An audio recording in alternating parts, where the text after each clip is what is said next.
Hello, I'm Noah Bradley, and today I'm going to show you a super quick technique to come up with world map designs and other kind of maps. So this is great for world building or RPGs or anything else that you might need a random map for. It's a really easy technique, and all the tools I'm going to use I'm going to release as well with this, so check it out for a link for that, and let's dive straight in. So of course we're in Photoshop here. This is Photoshop CC. It should work on just about any copy of Photoshop though. The tools themselves, I'm releasing them as tool presets just because I like using tool presets. Those are probably limited to Photoshop CS5 and beyond. They changed the brush system around CS5, and so older copies, you might have to make your own brushes for this, but it's not terribly difficult to do. All right. Anyways, first step, make a new layer, just a blank layer. You can name it if you want. I'm super lazy. Then the super important step, you double click on it and you get this layer style blending options menu. There's lots of fun stuff in here, and the only thing we're really concerned with today is clicking on stroke here. If you go on stroke, it's got all the different kind of options you might have on a regular stroke, and you got size, opacity, blending, all that kind of stuff. For this, we'll see how this looks. The most important one you probably want to pay attention to is the position, outside, inside, or center. I found that outside is really the only one that looks good for this. So we're going to go ahead and put that on there. And now basically what that does is that every time you put something on this layer, anytime you draw on this layer, it's immediately going to apply a stroke effect to that. And so it's going to keep changing that. No matter what you draw or erase, it will always have that effect on the whole layer. Obviously this could make it pretty slow, but for something as simple as a map, it's pretty easy to do. So what we're going to do is we're going to just take one of our brushes over here. I'm going to start with the map main, and you don't want to draw in black, you actually want to draw in white. I'm going to show you real quick what this brush looks like in black, and it's just kind of a big blobby brush like that. Really simple, just made it really quick in Photoshop. But we're actually going to draw in white, which is when the magic is going to happen. And as you can see, it's drawing in white, but it's outlining all these shapes. And as you can see, it comes up with these pretty cool shapes really fast. Now it requires obviously a bit of hand painting and a bit of time to get a cool shape, but you know, this isn't like, you know, just a filter that gets you a map. This is for people that are really interested in making maps, but maybe have a little bit of difficulty in getting like cool looking coastlines and stuff. I know I tried a bunch of different techniques to come up with maps and had a lot of difficulty getting them to look anything cool. They always look either too primitive or too rough or too much, you know, childish looking. So there's a number of different tools here that I'm including. There's map details, map drawing, map main, and map rivers. The top three are probably the ones you want to use for all of your map making. We'll show the river thing later on. And then actually if you go over to erasers, I've included 2 erasers specifically for this. There's map coast and map erase draw. You basically want to think of a map erase draw as if you want a kind of a smoother coastline. Not too many indentions, just a bit of smoothing, and helps to kind of carve out the landscape. So it does require a lot of back and forth, but as you get in there, you actually realize this is just a really fast technique and allows you to come up with pretty natural looking shapes and fairly natural looking maps super fast. So odds are I'm not going to spend longer than like 10 minutes today or something like that. But I'll probably come up with a halfway decent looking map by the end of it. So that kind of lets you carve out. The map coast gets some really fun stuff, and you can start getting in some almost like fjord looking things where you get kind of that jagged coastline feel. So anytime you want a bit more character to a certain part of the coast, you can start to throw that thing in there. It can also be great for breaking up some land into kind of island chains and stuff like that. Like part of the land almost went underwater long ago. So going back to your brushes, you've got map drawing, which map drawing is, again, a bit like the eraser in that it's a bit crisper and helps to get smoother coastlines. So again, if there's a place that you want a smoother coastline, I find that it actually works really, really well. And kind of go in there and draw. And you'll notice you get some of this like gray fuzz kind of going on everywhere.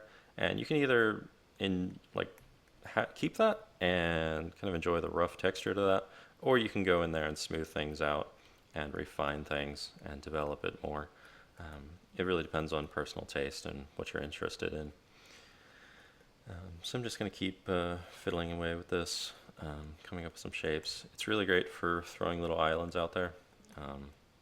I was pretty impressed at how natural the shapes felt, even without really any effort or going back and erasing or drawing carefully or anything like that. This is all done really, really easily. There's not much finesse to it. Once you get the basic techniques down, it becomes incredibly easy to do. You can bang out maps super fast. It also helps if you are going to take a long time in giving your maps a lot of character, because there's no limit to how refined this stuff can get. You can really zoom in and noodle this stuff and get it really refined and perfect, just how you might like it to.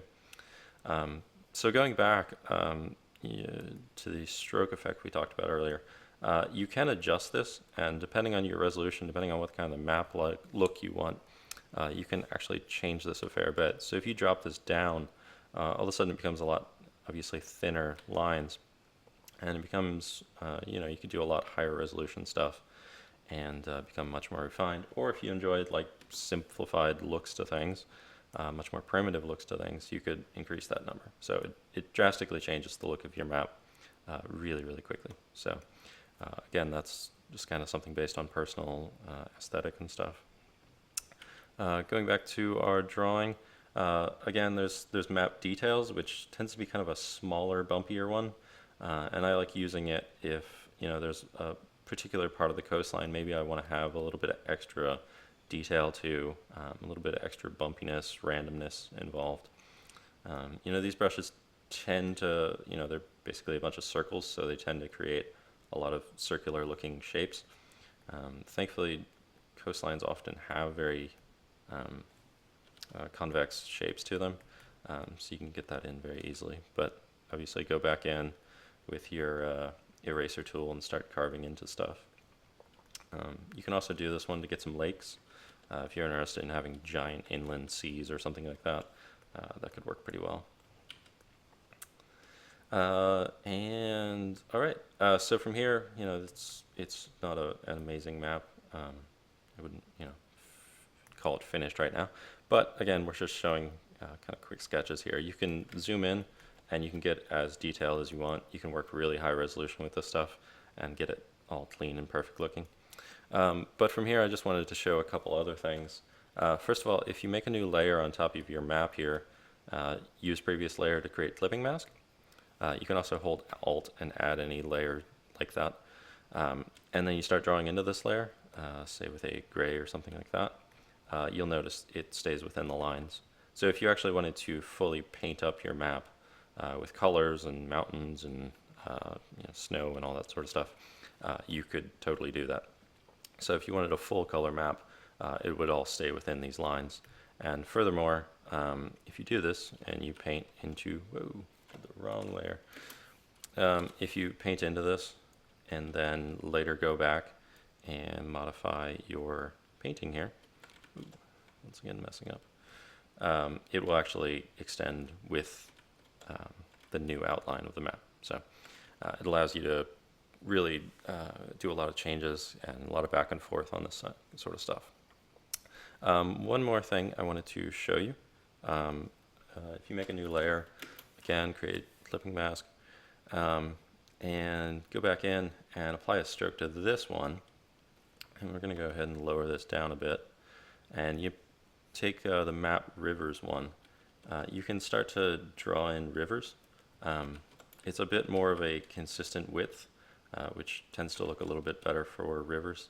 So you can start to add in these rivers. And because it's applying the stroke, even if you've got connections here, it will actually do the right looking overlap of the line work here. You don't have to worry about like outlining a river super carefully. So I'm just going to do a couple in here just to kind of show you the technique here. But really it's just drawing random lines and stuff.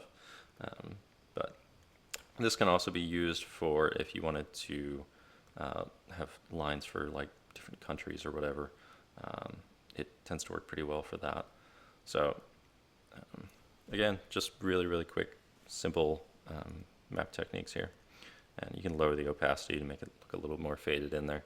There's lots of techniques here and lots of room to explore and make your own stuff out of this. But anyways, that's about all there is to it. From here, you could just take this and refine it and refine it and refine it, fully paint into this, and come up with a pretty awesome map for your project.